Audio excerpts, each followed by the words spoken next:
The snow whispered against the windows, the flakes piling high against the edges of the glass as the wind howled faintly in the distance. Inside my grandmother's old house, the world felt removed, like stepping into a painting frozen in time.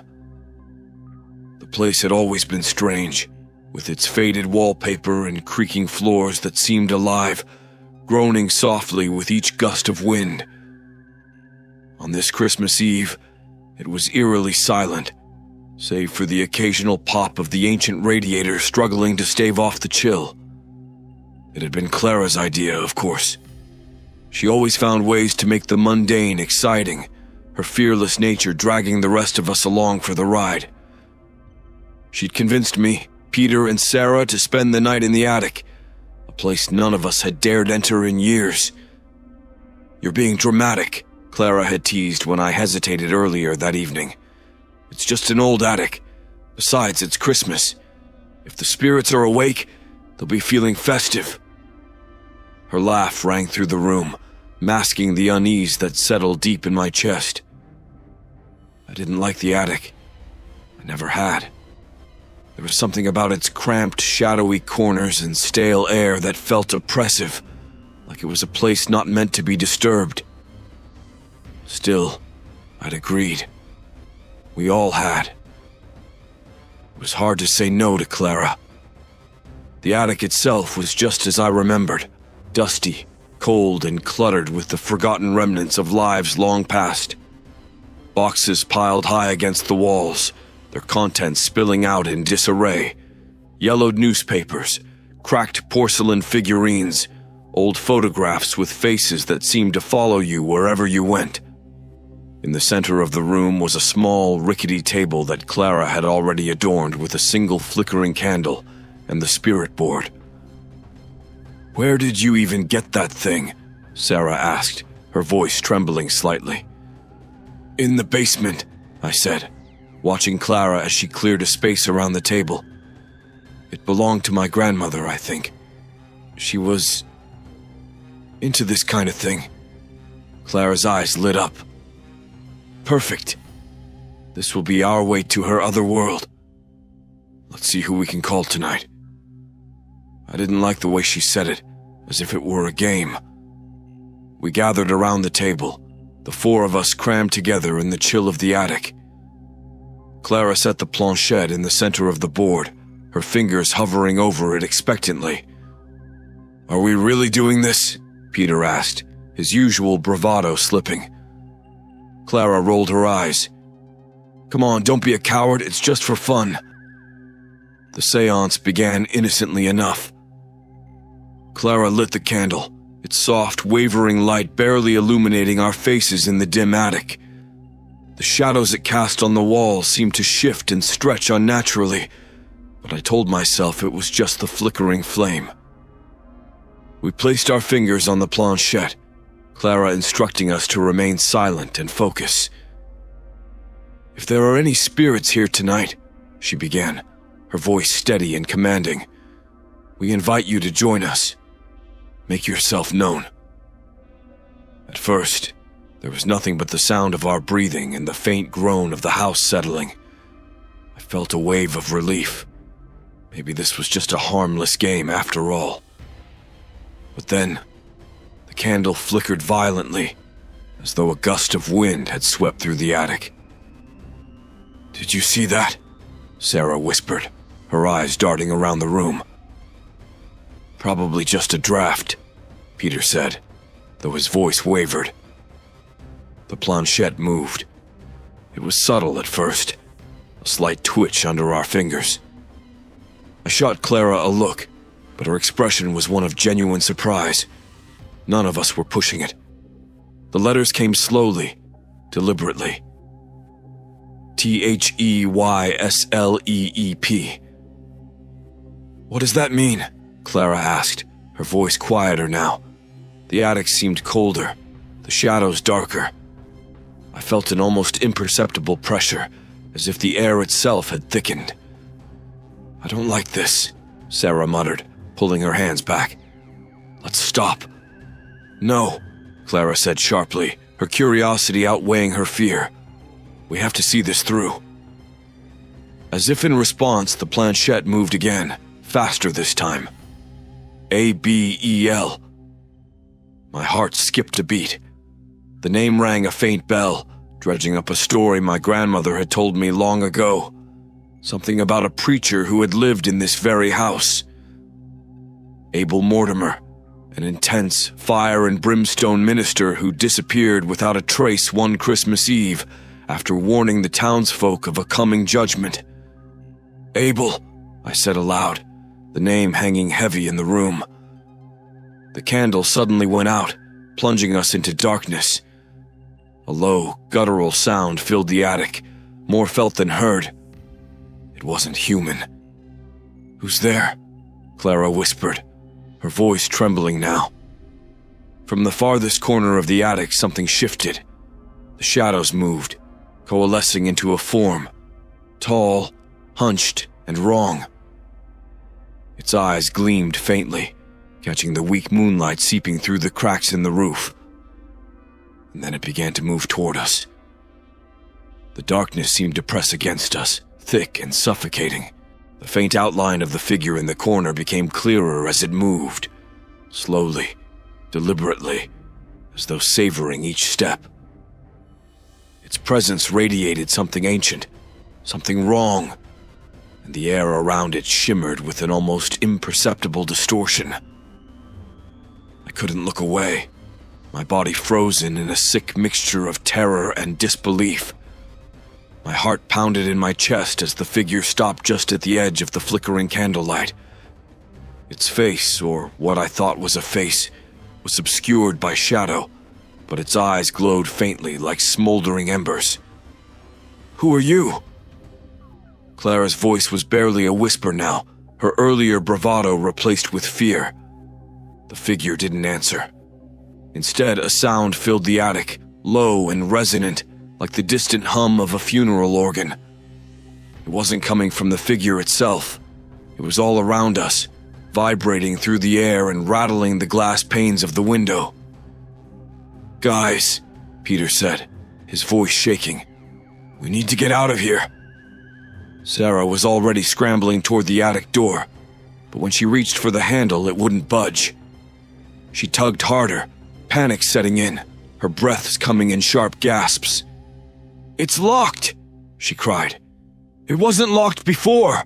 I shouted back, my voice cracking. The figure stepped closer and I could feel its presence now, a cold, oppressive weight that settled heavily on my chest. It reached a long, bony hand toward the spirit board.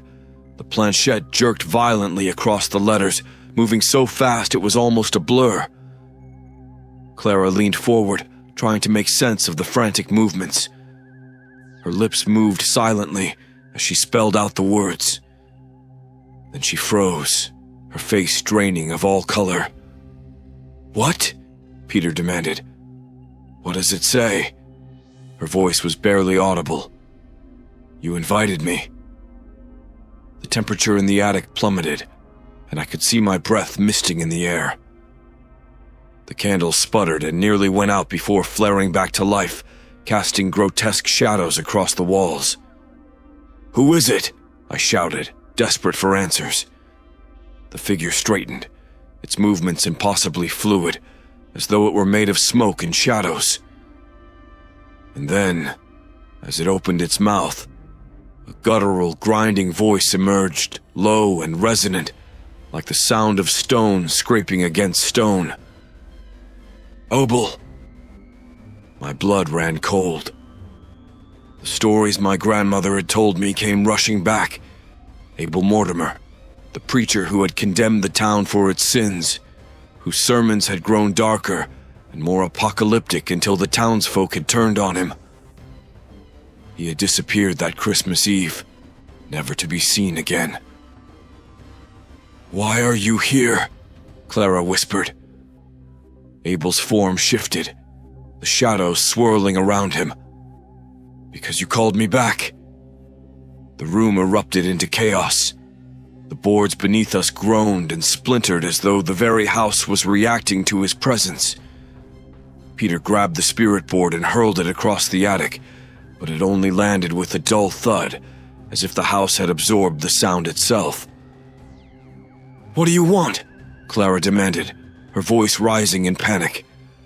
Abel's eyes flared brighter, and for a moment the room was filled with the sound of whispers, thousands of voices speaking in unison, their words unintelligible but heavy with malice. "You've disturbed the balance," he said, his voice layered with an otherworldly echo. "And now you will pay the price." Sarah screamed, clawing at the locked door as though sheer desperation could force it open. Peter was shouting something, but I couldn't hear him over the growing roar in my ears. Abel began to advance, his movements jerky and unnatural, like a marionette controlled by unseen strings. "We have to stop him," Clara shouted, grabbing my arm. "There has to be a way to send him back." I racked my brain, trying to remember anything my grandmother had said about the old preacher. Her stories were always cryptic, full of warnings about respecting the past and the dangers of disturbing what should remain buried. Then I remembered. The hymn book. "He's tied to the house," I yelled. "We have to find something that connects him to this place." Clara's eyes lit up with a sliver of hope, and we began tearing through the attic, overturning boxes and scattering their contents. Papers flew, old photographs shattered against the floor, and still Abel loomed closer, his hollow eyes fixed on us.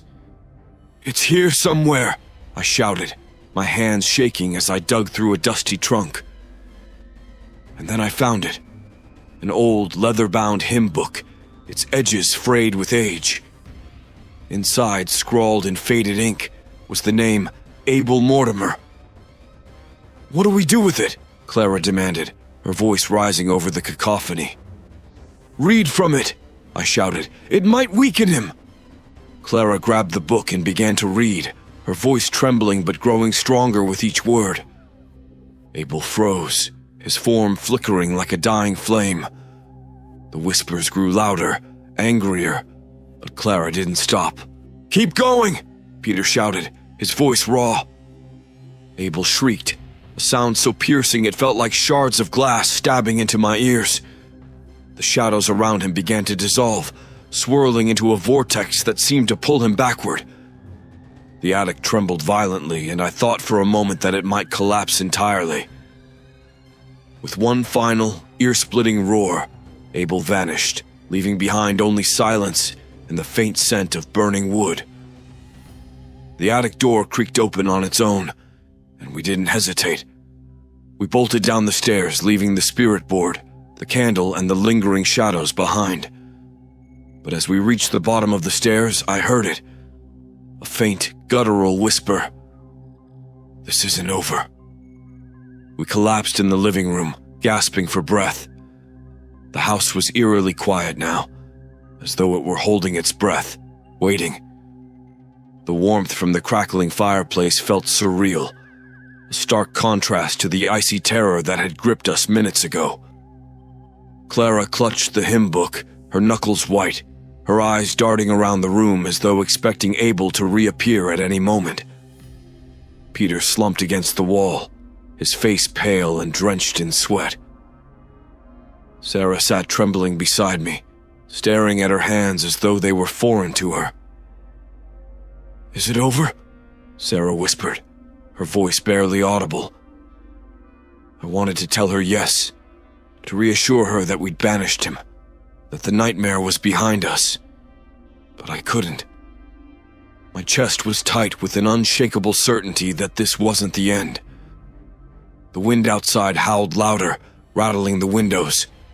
The flames in the fireplace flickered, casting warped shadows across the room. I glanced toward the attic door at the top of the stairs, half expecting it to slam shut or burst open. Instead, there was silence. A heavy, unnatural silence. Clara broke it, her voice hoarse. "He's not gone. Not completely."